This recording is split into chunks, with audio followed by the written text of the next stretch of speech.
Hi, I'm sitting here with the fantastic Andrew Lippa, one of my favorite Broadway composers, and known each other for a long time. And I wanted to ask you about I Don't Need a Roof. I told you time and time again how much I love the song. It's one of my favorite songs you've ever written. Tell us a little history of the song. How it came to be. I Don't Need a Roof is from the Broadway musical Big Fish that I wrote the music and lyrics for. And it's in the second act. It's for the character of Sandra Bloom, who's the wife of the lead character, Edward Bloom. And there was this spot in the script that John August, who wrote the book to the musical, said that there's an emotional song about their marriage or about how she feels about her husband at a moment when he's very ill and has had a terrible argument with his son. And we were supposed to play some new material for the producers of the show the next day. And I said to John around 8 o'clock at night, I said, I just haven't gotten around to that song, and so I'm just not going to have that tomorrow. He's like, you have to have that song. What are you kidding me? You have to have that song. We told them we would have things, and you have... He yelled at me. It was like one of the only times in our working together, in the long time making that show, he actually yelled at me. I said, fine, okay, fine. So I sat there in my office and I thought, what's this really about? You know, this woman cradling her husband in her arms, and he said to her in the script, as a diversionary thing, the roof should hold up, the shingles have at least 10 more years in them, you'll be fine. Because he knew he was going to die soon. And I thought, what do you say to somebody? How do you express yourself to somebody who just said that to you, when really what they're saying is, I'm going to be dead soon and you have to take care of things from now on. And I thought, well, you don't write, I don't want you to die now, and I don't want to take care of things. I thought you end up saying something about what it feels like to look at them, like in that moment. What does it feel like? I'm looking at you right now, and what do I want you to know that maybe I never said in these 30-something years of marriage before? And so she sings, in your eyes I see a lifetime. And that's the moment where you recognize they're joined together. And I hit on it very early that night, the notion of saying, look, I don't need a roof. But she doesn't answer the question right away. The beginning of the song is about the things that I see in you, you know, and what, you know, the wallpaper's peeling and things, the house isn't perfect, but that doesn't matter.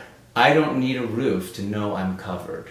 And when I wrote that line, I realized, oh, that's how we act in real life. Somebody says something emotional and you don't always immediately respond to it. You say a bunch of other things and then you circle back and they know you've circled back.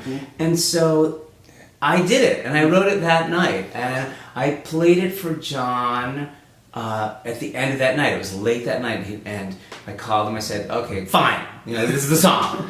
And I played it for him, and he said, okay, well, that's pretty perfect, and let's play that tomorrow for the producers. And then we did, and curiously, one of the two producers didn't get it, didn't dig it, and he was wrong. So, and he came around later. Well, that's beautiful, because it is, like I said, it's just such a perfect song. The dog is barking. Yeah. She wants to be on camera. Sorry, Michael. But our relationship between us, Broadway Inspirational Voices, and you, it goes back many years. We were just talking about the first time we worked together was... well, the first time, gosh, I don't know if... I'm not even sure this was the first time we worked together. I think we might have done something where it was just you and I. Yes. It was the first time you and I, but the first time Broadway Inspirational Voices was I wrote a song...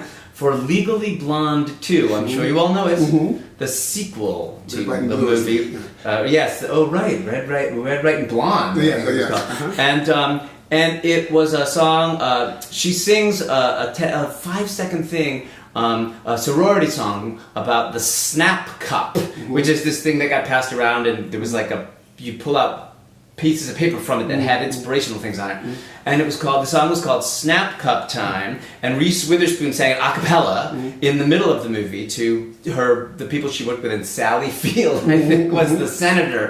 And then at the end of the movie, there was this all-out gospel arrangement of this number, and you and so many, you told me the names of the people. Billy Porter, Sada Ramirez, Adrian Lennox, Shayna Steele, Kapadia Jenkins, me, Shelton Beckton, and this woman, Nigel Westbrook.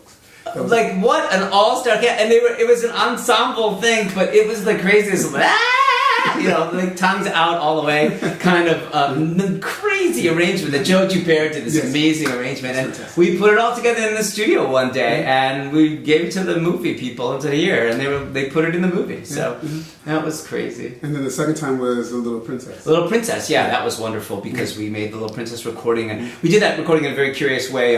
Recorded the orchestra overseas, and then a little bit later started putting the principals on it, and then it was time to do a lot of the ensemble singing. And Michael, you had done some of the readings with us. You had been involved with the show in the early development of the show, and I, of course, called the master and said, "Will you please help us? And who should do this?" And pulled another all-star team together, and grateful again. So, and here we are now. And here we are. Wait till you hear this arrangement that he did. You know what the cool thing about arrangement is?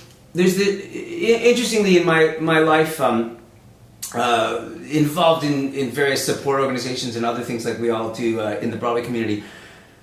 The estates of people who write lyrics are very, very opposed to you changing a note. I mean, a word. Sorry, not changing a word of a lyric. So you can't change any Oscar Hammerstein lyrics. You can't change any Cole Porter lyrics, etc. But the estates of composers understand that arrangement is an art form that goes hand in hand with composers, and that composers are so used to it. People like even Max, what's his last name? Max Richter, who's written lots of different things, out from operas to TV stuff for HBO, for The Leftovers. I don't know if you've ever seen that show. And he did a thing called, his first thing was called Vivaldi Recomposed. I think it's called Recomposed. And it's like arrangements of the Four Seasons done just differently. It's still semi-classical, but it's different than the original. And the Vivaldi estate is up in arms about this, let me tell you. 300 years ago they were.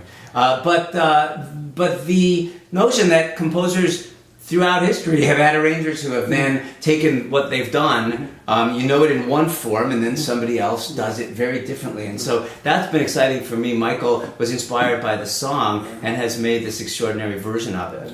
It's also like people may discover your music that way, but then they go back, oh, let me hear the original, and then they find that they find the different versions are illuminating things in a different way, but it's the same beautiful piece of music. So I'm excited by that, and I'm excited by fantastic music, which I've always loved your music.